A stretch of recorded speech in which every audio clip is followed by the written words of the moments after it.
உறவுகள் அனைவருக்கும் வணக்கம். நம்ம இந்த காணொலியில் என்ன பார்க்க போகிறோம் அப்படின்னா 2024 டிஎன்பிசி வந்து கம்பைன் டெக்னிக்கல் சர்வீஸ் அப்படின்ட்டு டிப்ளமோ ஐடிஐ லெவலில் எக்ஸாம் கண்டக்ட் பண்ணுறாங்க. இதற்கான எக்ஸாம் நோட்டிஃபிகேஷன் வந்து எக்ஸாம் நடந்து முடிஞ்சு இப்போ ரிசல்ட் பப்ளிஷ் பண்ணி கவுன்சிலிங் நடந்துக்கிட்டு இருக்கு. ஒரு 3 போஸ்டிங் தவிர என்னென்ன போஸ்டிங் பார்த்தீங்கன்னா சர்வேர் கப் டிராப்ஸ்மேன் அப்படின்ட்டு அந்த 3 போஸ்டிங் எதுக்கு ரிசல்ட் பப்ளிஷ் பண்ணலைன்னா அந்த எக்ஸாம் தொடர்பான வழக்கு வந்து சென்னை உயர்நீதிமன்றத்தில் நிலுவையில் இருக்குது.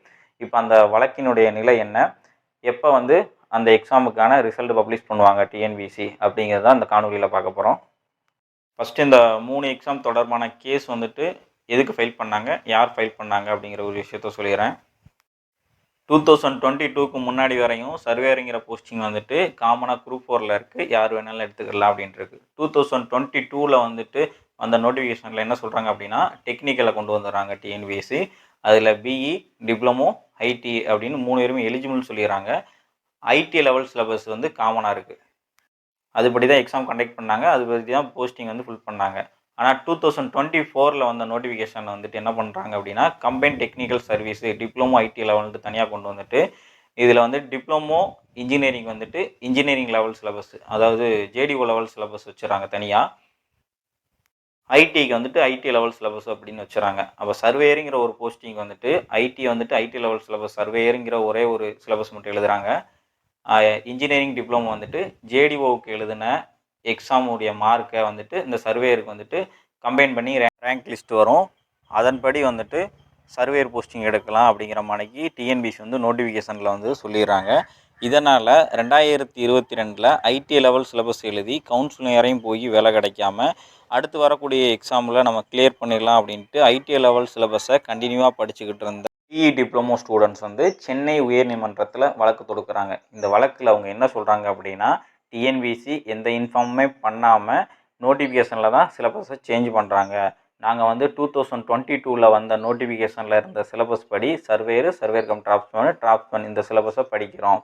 அது மணிக்கு சர்வேயர் போஸ்டிங் போகிறதுக்கு நாங்கள் ஏன் வந்துட்டு பே ஸ்கேல் அதிகமாக இருக்கக்கூடிய ஹெவி சிலபஸ் இருக்கக்கூடிய ஜேடிஓ லெவல் சிலபஸை படிக்கணும் அப்படிங்கிற மணிக்கு வழக்கு தொடுக்கிறாங்க.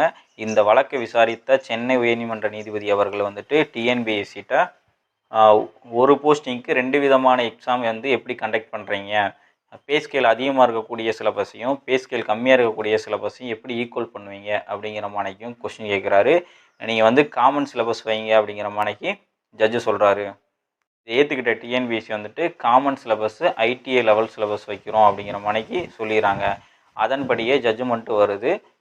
சர்வேர் கம் டிராப்ஸ்மேன் இந்த 3 போஸ்டிங்க்கும் ஐடிஐ லெவலில் பிஇ டிப்ளமோ ஐடிஐ 3 பேருமே எழுதலாம் அப்படின்ட்டு ஜட்ஜ்மெண்ட் வருது. இந்த ஜட்ஜ்மெண்ட்டை ஃபாலோ பண்ணி டிஎன்பிசி வந்து ஒரு அறிவிப்பு வெளியிடுறாங்க. அந்த அறிவிப்பில் இந்த 3 விதமான போஸ்டிங்க்கு ஐடிஐக்கு மட்டும் நடக்கிறதா இருந்துச்சு, அதை இப்போ போஸ்ட்போன் பண்ணுவதாகவும் குறிப்பிட்ட நாட்களுக்கு அப்புறம் பிஇ டிப்ளமோ ஐடிஐ இந்த 3 ஸ்டூடெண்ட்ஸும் காமன் சிலபஸில் ஐடிஐ சிலபஸில் எக்ஸாம் நடக்கும் அப்படிங்கிற மாதிரியும் அதனுக்கு ஒரு எக்ஸாம் டேட்டையும் பின்னாடி அறிவித்தாங்க. ஜனவரி மாதத்துலையும் பிப்ரவரி மாதத்துலையும் ஐடிஐ ஸ்டூடெண்ட்ஸ் வந்து டிவிஷன் பெஞ்சில் வந்துட்டு ரிட்டபில் போகிறாங்க. இதை விசாரித்த 2 நீதிபதிகள் கொண்ட அமர்வு என்ன சொல்கிறாங்க அப்படின்னா டிஎன்பிஎஸ்சிட்ட நீங்கள் வந்துட்டு எக்ஸாம் வந்து கண்டக்ட் பண்ணிக்கோங்க காமன் சிலபஸில் ஐடி லெவலில் அப்படிங்கிற மாதிரிக்கு சொல்லிட்டோம். ஆனால் ரிசல்ட் வந்து பப்ளிஷ் பண்ணக்கூடாது, கோர்ட்டில் தான் சப்மிட் பண்ணணும். கோர்ட் வந்துட்டு அந்த ரிசல்ட்டை பார்த்துட்டு ஐடிஐக்கு வந்துட்டு ரிசர்வேஷன் கொடுக்குறதா வேண்டாமா அப்படின்ட்டு முடிவு பண்ணும் அப்படிங்கிற மாதிரிக்கு ஒரு ஆர்டர் வந்து அப்போ கொடுத்துட்றாங்க.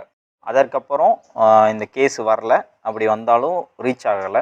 நெக்ஸ்ட்டு வந்து ஆகஸ்ட் மந்த்து வந்து இந்த கேஸு வந்து ஃபைனல் ஜட்ஜ்மெண்ட் வரும் அப்படிங்கிற மாதிரிக்கு எதிர்பார்க்கப்படுது. அப்படி இருக்கும் பட்சத்தில் டிஎன்பிசி வந்து மிக விரைவாக தேர்வு முடிவுகளை வெளியிடுவாங்க அப்படின்ட்டு எதிர்பார்க்கலாம். இதுதான் இப்போதைக்கு வந்து இந்த 3 எக்ஸாம் ரிலேட்டடான அப்டேட்டு.